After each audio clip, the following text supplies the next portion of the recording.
Este episodio fue creado a partir del inglés utilizando inteligencia artificial. Bienvenidos a la segunda parte, hermano Auben Jackson, Doctrina y Convenios 133 y 134. Si miras del 32 al 34, son las bendiciones que se nos conceden a todos.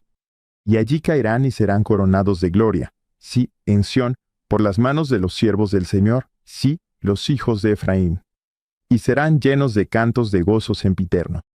He aquí, esta es la bendición del Dios sempiterno sobre las tribus de Israel, y la bendición más rica sobre la cabeza de Efraín y sus compañeros. Efraín organiza la reunión familiar. Congregan. El que congrega. Así es. Tengo un hijo basquetbolista de la NBA de la tribu de Isaacar. ¡Wow! ¡Qué genial es eso! Sí. Y nos quedamos como, ¿quién es Isaacar? Así que corrimos a casa y empezamos a estudiar porque el patriarca no sabía. Sí. Pensábamos en algo positivo. Al leer dijimos, wow, describe perfecto. No es broma. Sí, el Señor sabía que este chico es un chico interesante. Ganó la lotería genética. Tiene un cuerpo de Adonis y puede saltar alto para encestar. Destaca en atletismo. Es de Isaacar. Eso es muy genial. Sigamos adelante. Sí, todavía tenemos otra sección también.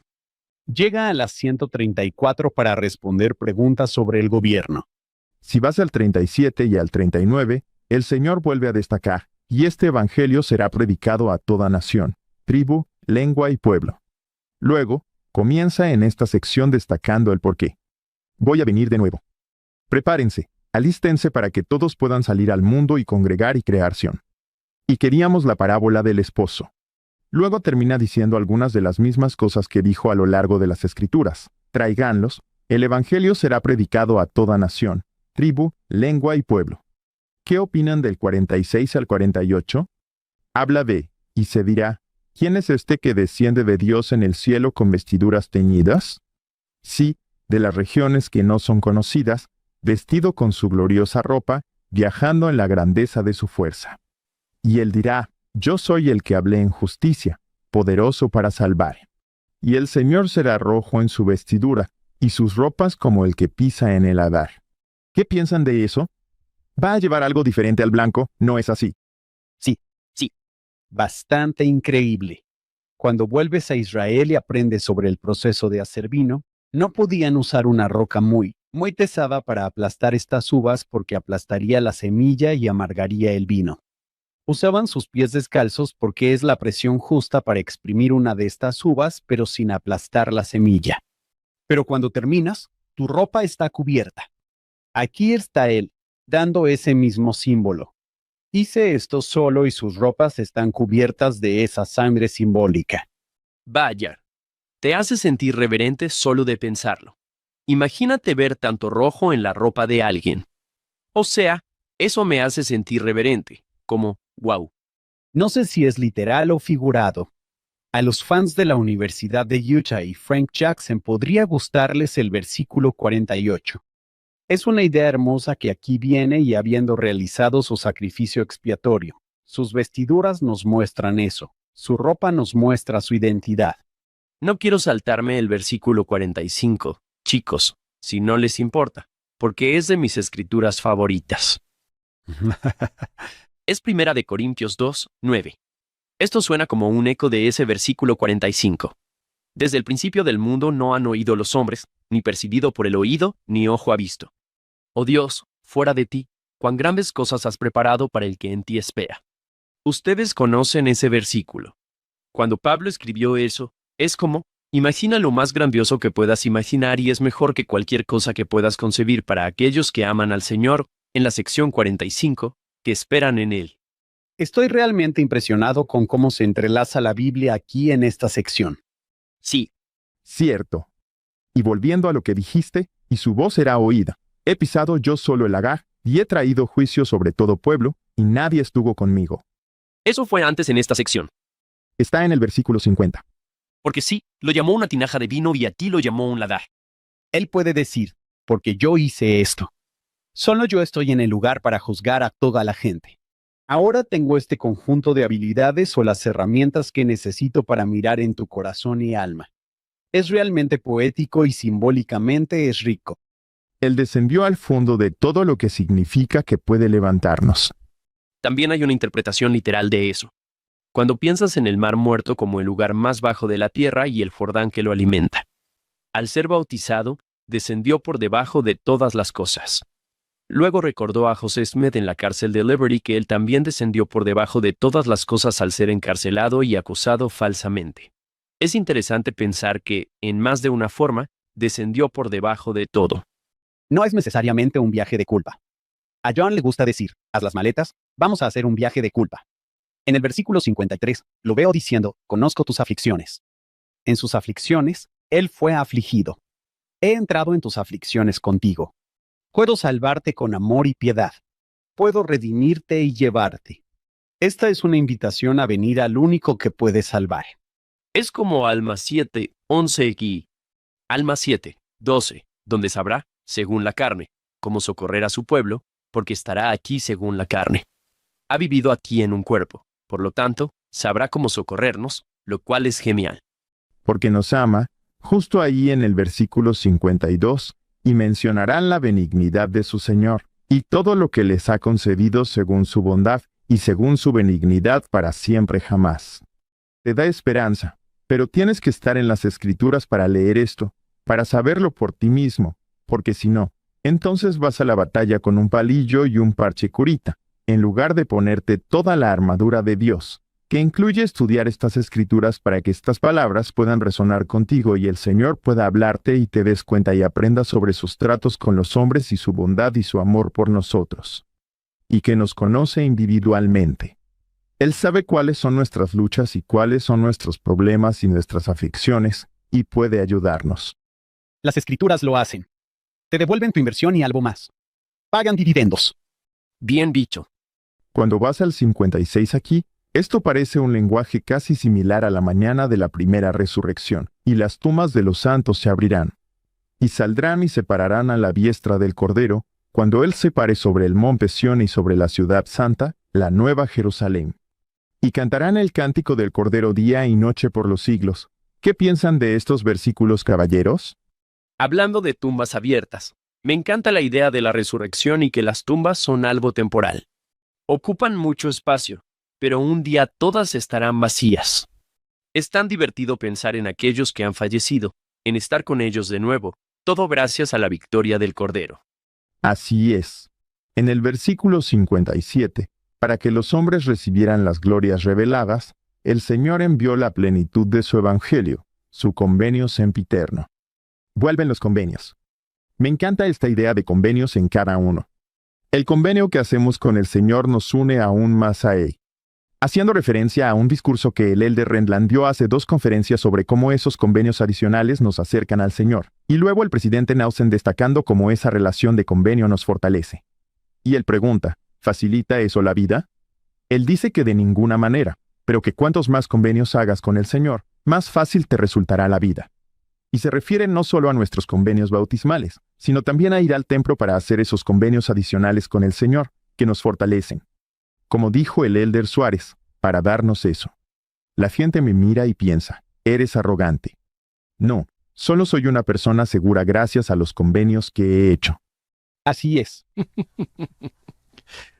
En el primer libro de Nefi, capítulo 13, se dice que las cosas sencillas y sumamente preciosas no deben ser removidas, pero luego se añade una frase que a veces omitimos, y también muchos convenios. He oído a Robert Miller decir que la restauración del Evangelio fue realmente una restauración de los convenios, lo cual me pareció un buen punto. Así podemos tener confianza en el convenio. Hay un versículo que siempre me ha encantado. En realidad, esto se remonta a Amón en el libro de Mormón, donde dice que él los hizo huir con la fuerza de su brazo. Pero este es el mismo Amón que dijo, manifestaré mi poder, y luego se corrige y dice, oh el poder que está en mí. Y en la sección 35 de Doctrina y Convenios dice, su brazo será mi brazo. Luego dice que trillarán a las naciones por el poder de mi espíritu. Y ese versículo se repite allí en 59. Mediante las cosas débiles, el Señor trillará naciones por el poder de su espíritu. Tengo mi referencia al DNC 3513 porque me encanta. Estoy totalmente de acuerdo contigo. Voy a utilizar los elementos más débiles de la piedra. ahora no es halagador para nosotros. El Señor dice, elegiré a quienes pareciera que yo no podría hacer mucho con ellos. No son reyes de la tierra. Tomaré a un granjero y lo haré un profeta. Las cosas débiles de la tierra serán lo que azoten naciones con el poder de mi espíritu. A veces bromeo cuando enseño que el Señor le dice a José, te elegí a ti para que todos sepan que fui yo. Miré por todo el mundo y encontré a la única persona que la gente pensaba que era imposible, y pensé, esa es a quien voy a usar. Y lo mismo ocurre con todos nosotros. El Señor dice, voy a llevarme a estas personas maravillosas que no son las mejores. No son teólogos. No son reyes ni príncipes de la tierra, y a ellos voy a usar para difundir este evangelio y cumplir la promesa que le hice a Abraham. Es una idea divertida, aunque no muy halagadora, ¿verdad? Son las cosas débiles del mundo.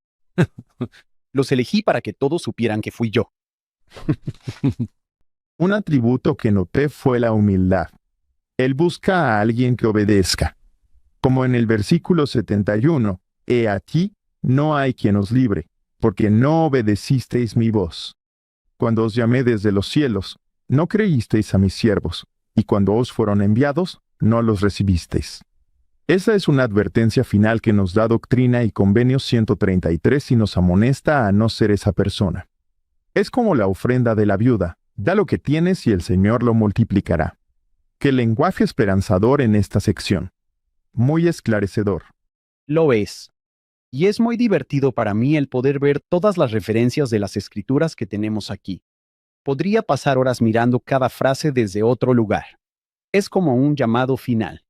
Podemos ver por qué sería el apéndice. ¿Sabes qué me ha encantado del hermano Jackson? Mientras investigabas la iglesia, esto para mí eran estanques de agua viva. Es interesante porque nunca estuve en esa situación. Me encanta oírte contar cómo llegaste. ¿Qué edad tenías cuando empezaste a investigar la iglesia? 25, y me uní a los 26. Entonces, ¿estás diciendo, John, que no creciste en una iglesia bautista como yo? Eso es lo que dije. No. O sea, siente genial. Me encantó.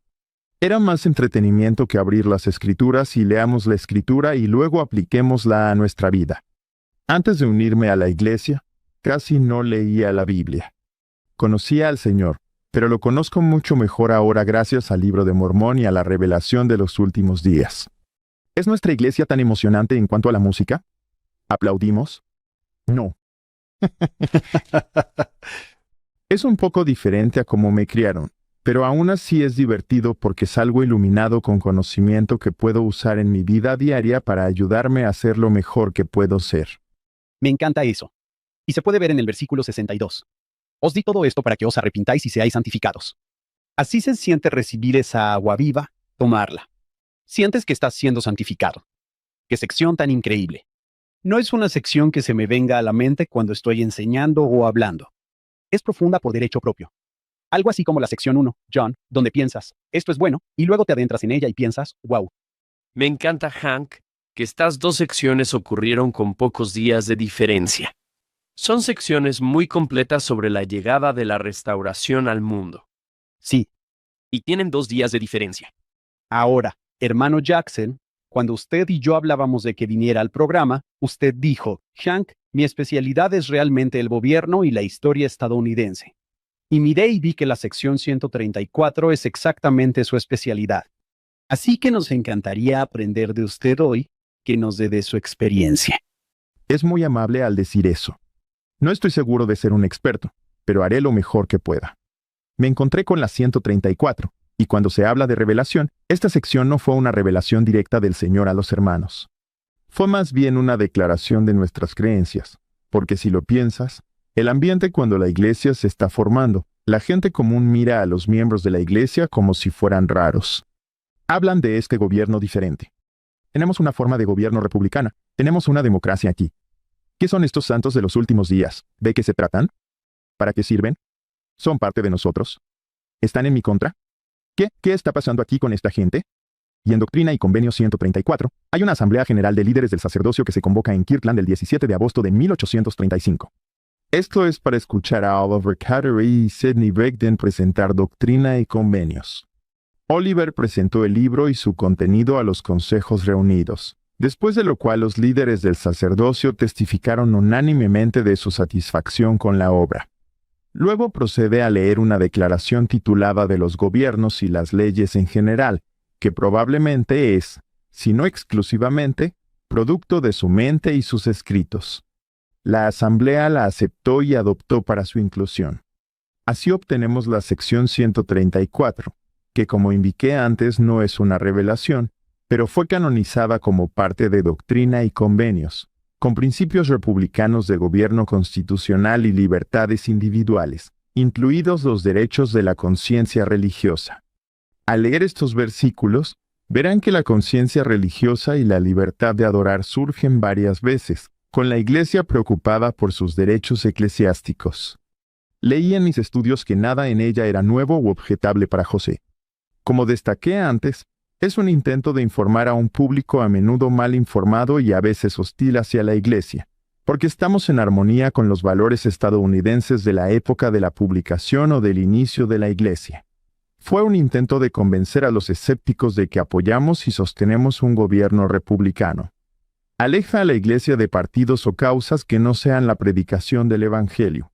Me parece interesante que siga a la sección 133, que resalta la segunda venida del Señor. La sección 134 no es una revelación, sino un reconocimiento de que la Constitución, como veremos, fue clave para preparar la tierra para la restauración de la Iglesia al asegurar la libertad religiosa en Estados Unidos.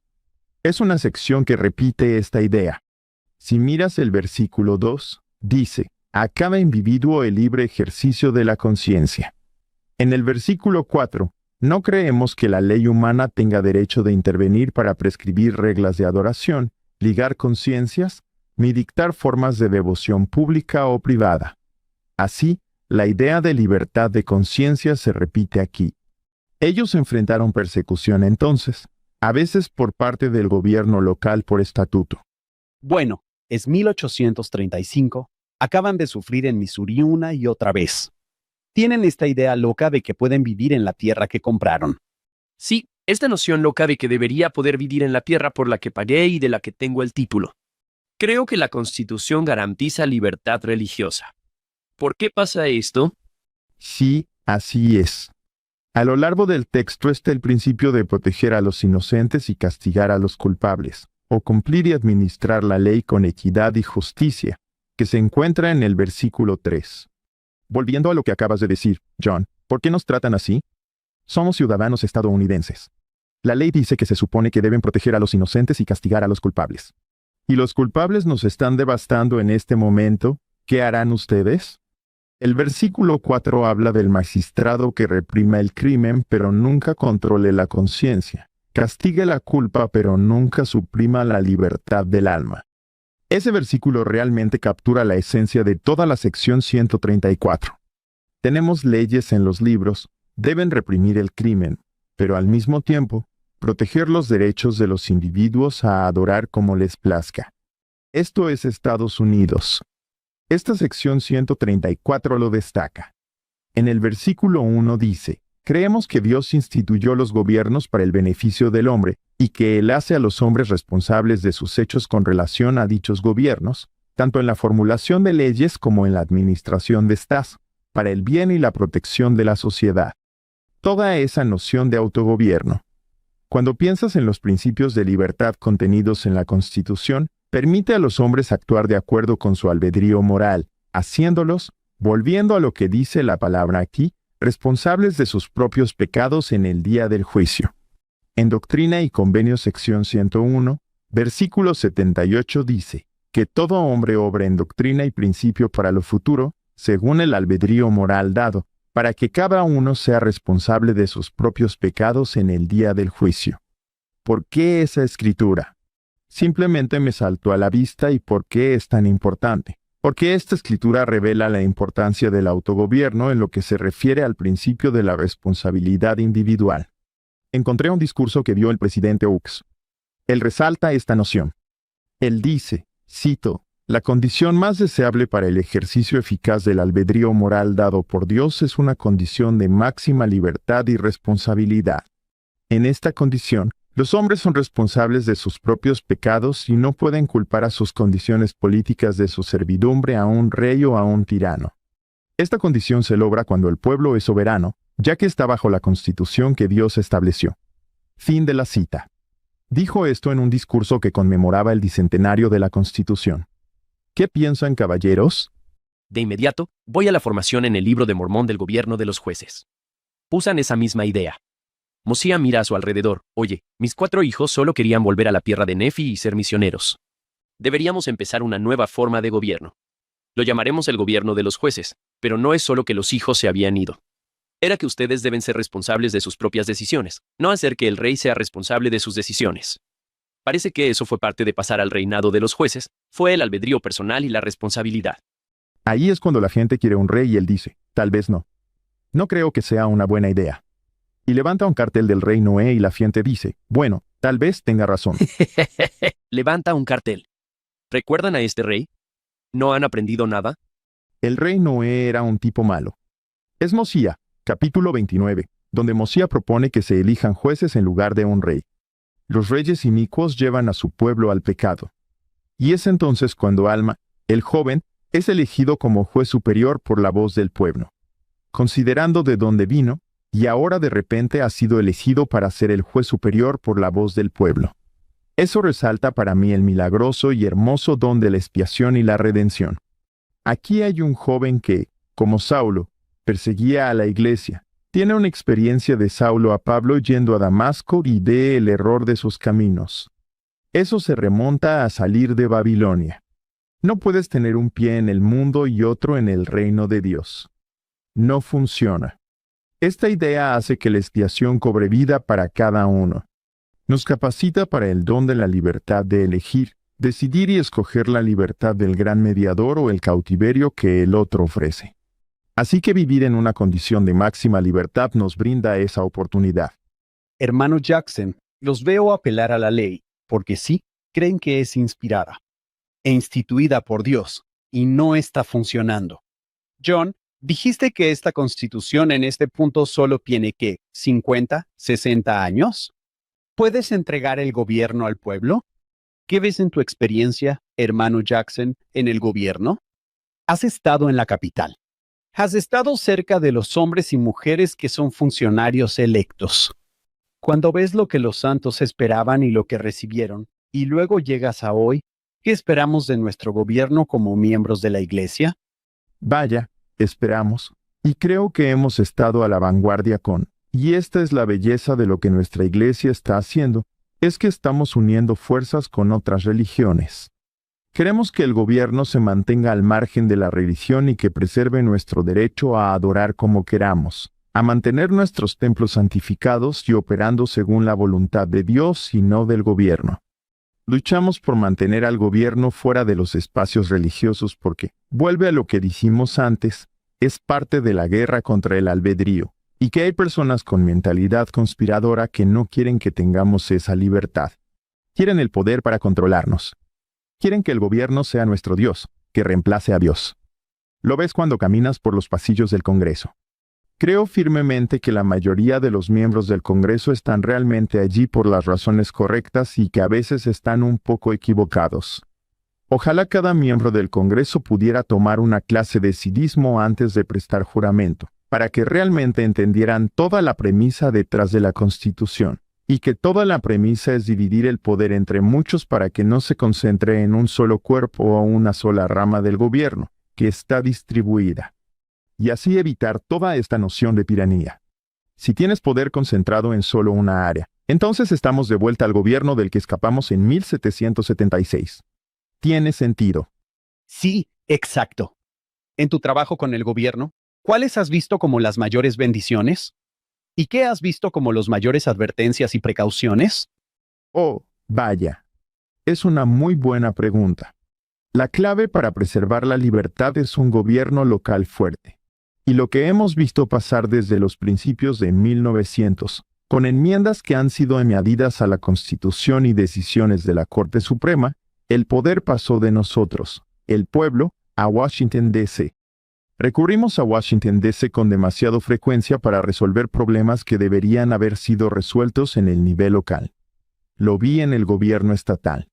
Habían cosas que queríamos hacer aquí para ayudar a la gente de forma eficiente y apoyar a las familias. Pero nos dijeron, como recibimos dinero federal, hay que hacerlo a su manera. Creo que la mayor amenaza para nuestra república y nuestra democracia es la concentración de poder en Washington, D.C., en vez de darnos poder a nivel local. Porque las soluciones a los problemas se crean mejor allí donde se originan. Igual que cuando tomas decisiones alrededor de la mesa de tu cocina. Absolutamente. Si veo que hay gente buena. Están equivocados sobre el papel que creen que debe tener el gobierno ahora. El gobierno existe para proteger los derechos del pueblo, garantizar igualdad de derechos del pueblo, y no igualdad de bienes. Estas dos cosas son diferentes. Hacemos más cosas igualitarias que igualdad de derechos. Esa es una muy buena manera de decirlo. Tengo que anotarlo. Me encanta esa distinción. El gobierno fue creado para preservar los derechos otorgados por Dios a las personas. Para preservar estos derechos, establecemos gobiernos. Pero no recibo mis derechos del gobierno. Mis derechos me los otorga Dios, ¿verdad? La forma en que nos gusta verlo. Para preservar esos derechos, se instituyen los gobiernos. Y me encanta que la Carta de Derechos no le dijera al gobierno más cosas que podía hacer. La Carta de Derechos dijo al gobierno lo que no podía hacer. Así es. No harás ninguna ley. Exactamente. Eran derechos negativos, como lo he escuchado que los llaman. El gobierno está limitado y no puede hacer ciertas cosas. George Mason no firmó la Constitución por faltar la Carta de Derechos. Exactamente. Durante ese periodo, el Estado presentó 189 disposiciones diferentes. James Madison, pobre hombre, lo redujo a 14. Y luego la Convención Constitucional, el Congreso aceptó los 10. Así fue como conseguimos la Declaración de Derechos número 10. Y luego los fundadores. Antes de 1804 se añadieron las enmiendas 11 y 12. Y desde entonces, John, hemos añadido enmiendas. 13, 14, 15, 16, hasta el 27, gran parte de los cuales tomaron el poder de nosotros el pueblo y lo pusieron en Washington, D.C. En vez de al revés, como hicieron los 10 primeros. Exactamente. La Constitución sirve como precursor o alias al gobierno del Señor mediante la creación de un sistema de gobierno provisional que prepara al mundo para el gobierno más perfecto de Jesucristo y su reino. Se menciona en Doctrina y Convenios, sección 38, versículo 22. Por tanto, escuchad mi voz y seguidme, y seréis un pueblo libre, y no tendréis más leyes que las mías cuando yo venga. El gobierno constitucional bajo el que vivimos es preludio del reino que el Señor supervisará. Esto significa mucho para mí, ya que el Evangelio restaurado realmente ha cambiado mi forma de pensar. Yo ignoraba todas estas cosas. Desde que he estudiado por mi cuenta, he leído las Escrituras y he visto la revelación dada a través de los profetas de los últimos días. Ha iluminado mi mente. Mi meta y objetivo en mi vida es compartir esto con quienes quieran escuchar porque el conocimiento es poder. Sin entrar mucho en los detalles, quiero preguntarte sobre el versículo 6. Escriben, creemos que todo hombre debe ser honrado en su puesto. Y diríamos también la mujer, honrados en su puesto, gobernantes, magistrados, senadores, representantes. Están allí, puestos para la protección de los inocentes. Parece que se nos pueden olvidar esas dos cosas. 1. Que la gente quiere ser honrada. A veces, hay funcionarios del gobierno que quieren ser honrados, pero olvidan que están ahí para proteger a los inocentes. ¿Qué has visto durante tu tiempo en el gobierno? Porque, cuando obtenemos un poco de poder, como suponemos, empezamos a ejercer un dominio injusto. El poder corrompe y el poder absoluto corrompe totalmente. John Adams dijo que la Constitución fue escrita para un pueblo moral y religioso. Debemos elegir quienes teman a Dios. No elegimos gente perfecta, nadie es perfecto, pero buscamos quienes reflejen nuestros valores y se guíen por la ley de Dios. Cuando pones la mano en la Biblia y levantas el brazo para jurar a tomar su cargo, le dices al Señor que esa mano es análoga. Si miras mi mano, verás que tiene forma de montaña. Y cuando pones la mano en la Biblia, como hizo George Washington, dices, voy a comulgar con Dios, voy a la montaña a comulgar con el Señor. Voy a proteger lo que juré sobre las Escrituras. Porque mucho de lo que se incluyó en la Constitución provino de los primeros 5 libros del Antiguo Testamento. La ley. Exactamente. Queremos elegir gente que respete la ley y que naturalmente proteja a los inocentes. Nos hemos alejado de eso, así como Dios se ha alejado de nuestras vidas. No es solo la gente que está ahí ahora. Todos tenemos la tendencia a... ¿Qué dijo José Smith? Casi todos los hombres, Es la naturaleza y disposición de, sí, casi todos, cuando obtienen un poco de autoridad, como suponen, como suponen. inmediatamente comienzan a ejercer un dominio injusto. Podemos olvidar por qué estamos allí. De estar allí para la protección de los inocentes. Sí, es una gran escritura la que leíste. Gracias por destacarla. Veamos a la época en que están. Buscan que gobernantes y magistrados protejan a los inocentes y castiguen a los culpables que los persiguen. A los que no respetan su propiedad, no respetan ni su derecho a adorar como quieren. Es una súplica al gobierno. Amamos la Constitución y la forma del gobierno republicano como todos ustedes los aman. Sí, al leer con las persecuciones de Missouri en mente, cambia como lo lees, ¿no, Hank? Ese versículo que destacaste, el 6 te hace pensar.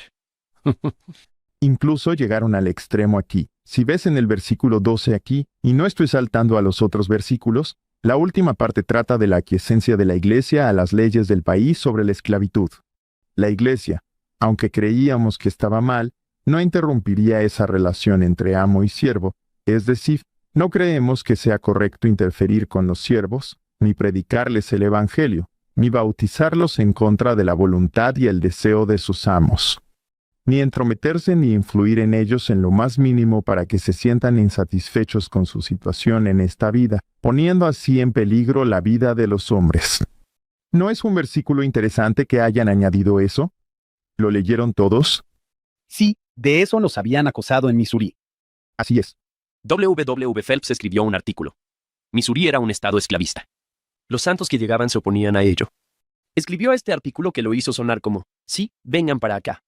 Los habitantes de Missouri se molestaron. ¿Entiendo bien? Sí. Y sintieron que era su deber moral protegerse y expulsar a los santos de los últimos días. Aquí son muy claros. Ustedes dijeron que eso es lo que creemos. Nos persiguieron a nosotros. No haremos eso. Estoy seguro de que los santos de los últimos días no apoyan la esclavitud. La idea de que alguien diga, debo expulsarlos porque ponen mi vida en peligro al enseñar el Evangelio a estos esclavos. A nuestros esclavos, claro. No estamos dejando la puerta abierta para ese tipo de violencia. Lo último que quieres hacer es enseñar a un esclavo sobre libertad porque entonces la querrá. Claro, Eso perturba la institución. Pero los hermanos sintieron debían ponerlo para evitar la tensión. Sintieron que necesitaban poner eso ahí. Y entiendo por qué. Sí, W. Phelps también hizo eso. sí. Sus enemigos usaban eso para justificar atacar a los santos de los últimos días. Están haciendo estas cosas, entonces los atacamos. Grandes escrituras y gran lenguaje aquí. Si miran en el principio de sección 134, básicamente destacan que no es revelación. Dice nuestra opinión al respecto. Quiero hacerle algunas preguntas, de su punto de vista como experto hermano Jackson. ¿Cómo cree que los santos de los últimos días deben interactuar con su gobierno? No sé qué piensan nuestros oyentes, pero yo soy una persona bastante ocupada. Estoy muy involucrado en mi iglesia. Paso mucho tiempo en mi vecindario con los miembros de mi iglesia, con las escrituras, con John by the way. Y puede que descuide mi deber hacia el gobierno. ¿Qué le diría a alguien como yo? No creo ser el único. John, ¿soy el único? Siento lo mismo. Siento que hay tanto fuera de mi control, que lo único que puedo hacer es votar en noviembre y ya. Claro. Acabas de señalar el problema cuando hablaste de que está fuera de tu control porque el poder está en la capital estatal y en DC. Así que, diría unas cosas, Hunt y John. Primero, y como dijo John, que nuestros derechos son de Dios. Eso es lo primero que debemos enseñar, que nuestros derechos vienen de Dios, no del gobierno. Lo segundo es hacer del tiempo en familia una prioridad, alta prioridad, tiempo de calidad, donde enseñamos a nuestros hijos con las escrituras y también historias de los Estados Unidos. Les enseñamos a amar su país, les enseñamos de la expiación de Jesucristo y lo hacemos diariamente. Lo tercero es estudiar la Constitución según el punto de vista de los fundadores. Hay tantos libros que podemos estudiar. Toma unos minutos al día. Lees tus escrituras y luego lees algo sobre la Constitución. David Barton ha escrito un montón de cosas. Si eres fan de Cleance Cassen, tiene un montón de material. Hay mucho por ahí. Dedica un momento a entender la Constitución según los fundadores. Si hacen 3 cosas, Hank y John, y después preguntan al Señor, ¿dónde debo pasar mi tiempo? Utilízame como tus manos, ¿a dónde voy? Si pueden hacer esas 3 cosas, que la libertad es un don de Dios, no del gobierno, priorizar tiempo en familia con alta prioridad, enseñar estos principios a sus hijos y aprenderlos ustedes mismos, sabrán dónde el Señor necesita que participen. Sí, Es diferente para cada uno. Para mí, así es como fue. Hubo una oportunidad de postularme para el Senado. No estaba para nada interesado. Recibí una llamada y me dijeron, oye, Al, ¿te interesa? Volví y se lo conté a mi familia. Mis hijos fueron los primeros en decir, un momento. Has enseñado esta Constitución por todos estos años y ya estamos hartos. Tienes que predicar con el ejemplo, papá, y postularte. Así que ahí fue cuando se tomó la decisión. vaya. Te delataron. Sí me delataron. Así fue. Es bastante asombroso. Mi hermano me contó que en su familia tenían la tradición, cada 4 de julio, de ver la película llamada A More Perfect Union. Está disponible en BYU-TV. Ves a los fundadores tratando de armar la Constitución. Y me hizo pensar, vaya, esto es un experimento. Están sentados en una mesa en una taberna y James Madison está con George Washington. ¿Y por qué no tenemos una? ¿Podríamos tener una rama por aquí que sea el poder legislativo y el poder ejecutivo? Y están compartiendo lentes, pasándolos por la mesa, ideando el gobierno en el que vivo. Y yo pensaba, vaya, fue milagroso que esto sucediera como sucedió. Así que ahora me gusta esa tradición. Me hace sentir agradecido. Lo bueno es que muchos de ellos fueron a las mismas escuelas. Todos conocían la Biblia en hebreo y griego, eran estudiosos de la historia, sabían lo que funcionaba y lo que no. Aportaron experiencia desde mayo de 1787 hasta el 17 de septiembre. Fueron 5 meses de lluvia de ideas, como dijiste. En el calor. Sin aire acondicionado. Mantenían las puertas cerradas porque no querían que nadie supiera lo que pasaba ni influencias. Querían dar a la gente la oportunidad de cambiar de opinión al saber más, en vez de tener reporteros allí para decir, Carolina del Sur se mantuvo firme a favor de la esclavitud. Pero al estudiar e investigar, ves que casi todos en esa sala sabían que la esclavitud estaba mal. ¿Cómo podemos pedir libertad y la ayuda del Señor si tenemos esclavos? Había acuerdo general de que eso estaba mal. La pregunta era cómo lidiar con eso mientras abogamos por la libertad y enseñamos autogobierno. Me encanta esa perspectiva. Están tratando de deshacerse del dominio británico, pero al mismo tiempo, tienen estos otros problemas y todos lo saben. Esto va directo a lo que iba a preguntar. Aquí está el versículo 1. Creemos que los gobiernos fueron instituidos por Dios para el bien del hombre. De lo que te escuché decir antes, estos padres fundadores han sido denigrados hoy, pero no eran perfectos. No, no eran perfectos. No, nadie es perfecto. ¿Cómo has visto que eso suceda y cómo lo corregimos? Debido a mi afiliación con el Centro Thomas Jefferson de Estudios Constitucionales, en primer lugar, se hizo un informe en los años 60, llamado el Informe Rice.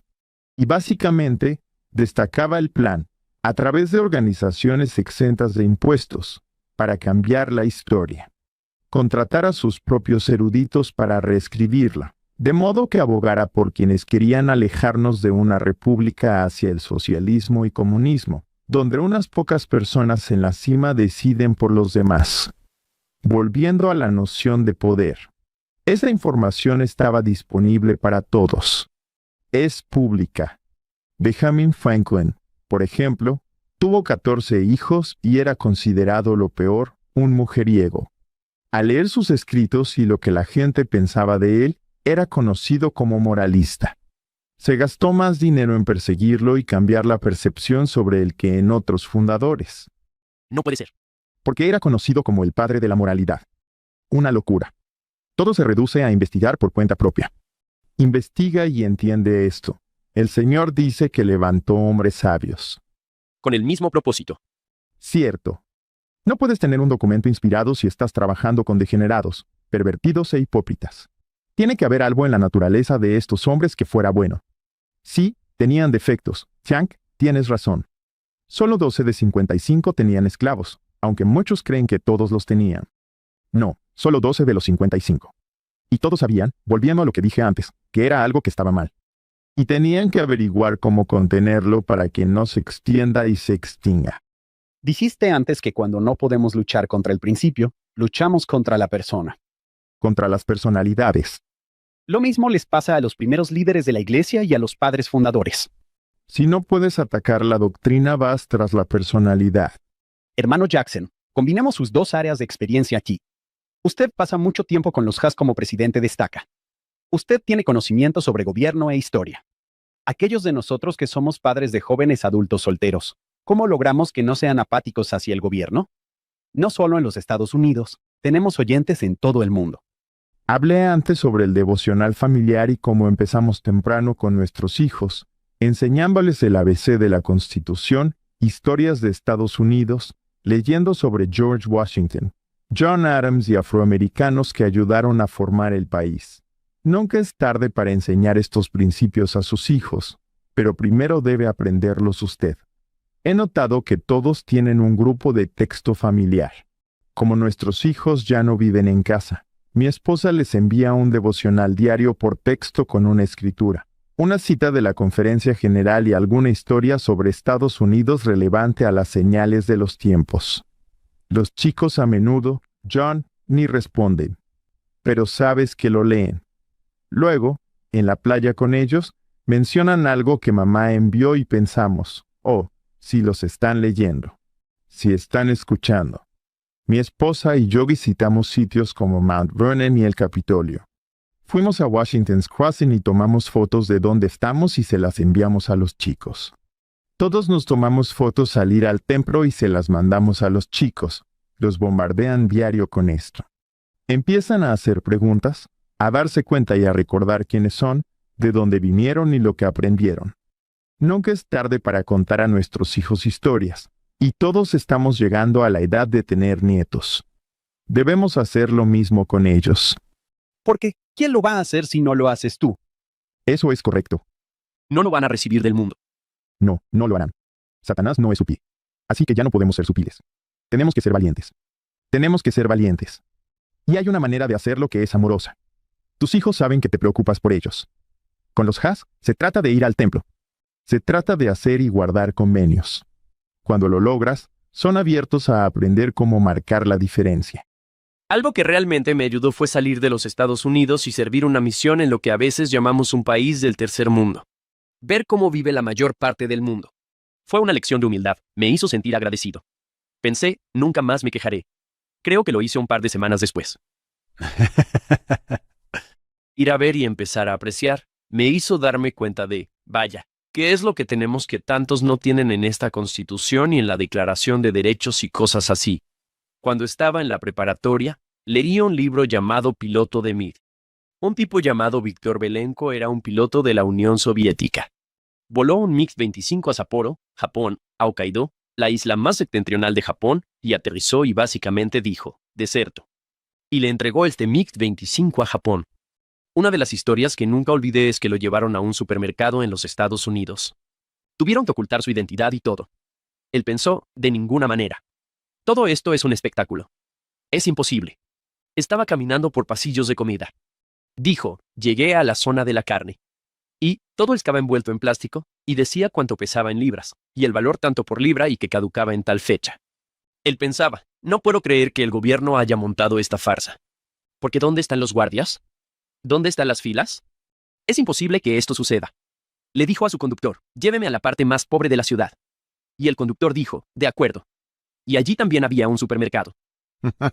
Él no podía creer la abundancia. Leer eso de niño me ayudó mucho.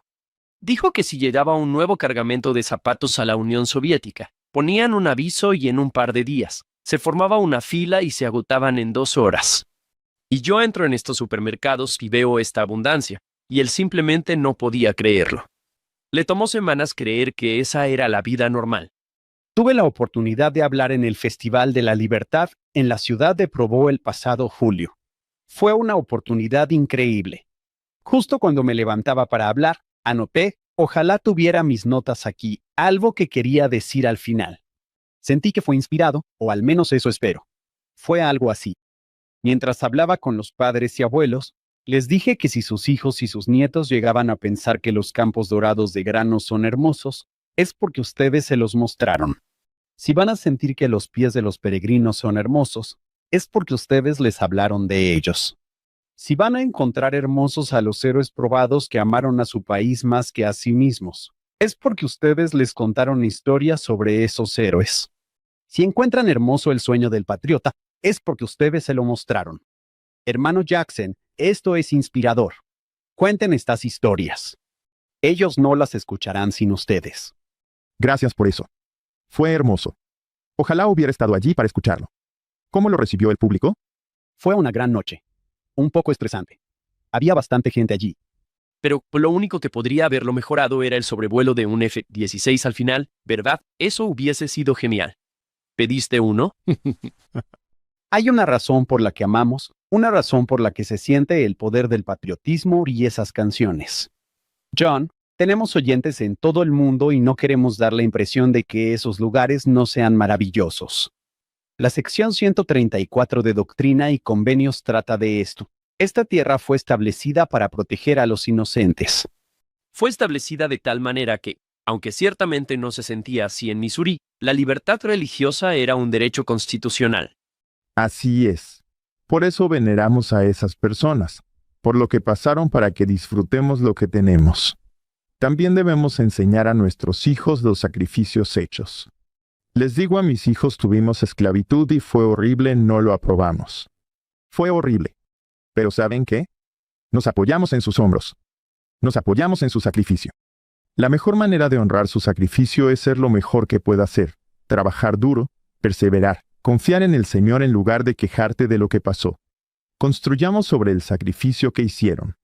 O sea, ellos. Mis padres. Y déjame decirles que mis hijos son afortunados de tener dos padres, sus abuelos, que crecieron en el sur durante el movimiento por los derechos civiles. ¡Wow! Y vivieron dificultades. Nos dicen que honramos ese sacrificio sacando buenas notas en la escuela y estudiando, porque nos sacrificamos para que ustedes tengan lo que tienen. No lo desperdicien. No necesitamos historias tristes, ni puedes pedir empatía por heridas que tú no viviste. Nosotros las vivimos. Así que es momento de seguir adelante. Me recuerda, Hunt, esa frase que hemos usado antes. En lugar de ofendernos por ellos, inspirémonos en ellos. Exacto. Me encanta esa frase y la aprecio mucho. Algo que disfruté. Hemos disfrutado tenerte aquí. Pero tenemos una última pregunta. Por supuesto. Aquí estás, educado, involucrado en tu gobierno y un santo de los últimos días fiel. Un creyente, un converso a la iglesia. ¿Cómo ha sido ese viaje para ti? ¿Qué sientes por la iglesia y la restauración? Ya tenemos una idea, pero oyentes querrían escucharlo de ti. Es tan delicioso para mí. Les ruego a nuestros jóvenes todo el tiempo, nunca se vuelvan inactivos. Se lo suplico. Les digo, van a necesitar la comunidad de la iglesia y la relación con el Señor por sus convenios. Vayan al templo porque la vida para ustedes jóvenes es dura. Es difícil, pero como dijo el presidente Nelson en la última conferencia, vienen días mejores. La iglesia me ayuda a ver las cosas en perspectiva por el plan de salvación y me entusiasma el futuro. No le temo al futuro. Simplemente pienso que si estáis preparados, no temeréis. Tenemos todos los recursos y herramientas que necesitamos para realmente marcar la diferencia en el mundo. Es emocionante. Me encanta el Evangelio de Jesucristo y asistir a la iglesia y trabajo en el templo. Me encanta estar en el templo. ¿Significa eso que mi vida es fácil y un lecho de rosas? Absolutamente no. Tengo preocupaciones e inquietudes como todo el mundo. A veces las cosas no salen bien, pero puedo apoyarme en mis convenios y servir a otros cuando hay dificultades. La iglesia también nos da la oportunidad de servir a los demás. Es ese mecanismo para que podamos servir a los demás. La verdadera felicidad surge al olvidarse de uno mismo y ayudar a los demás.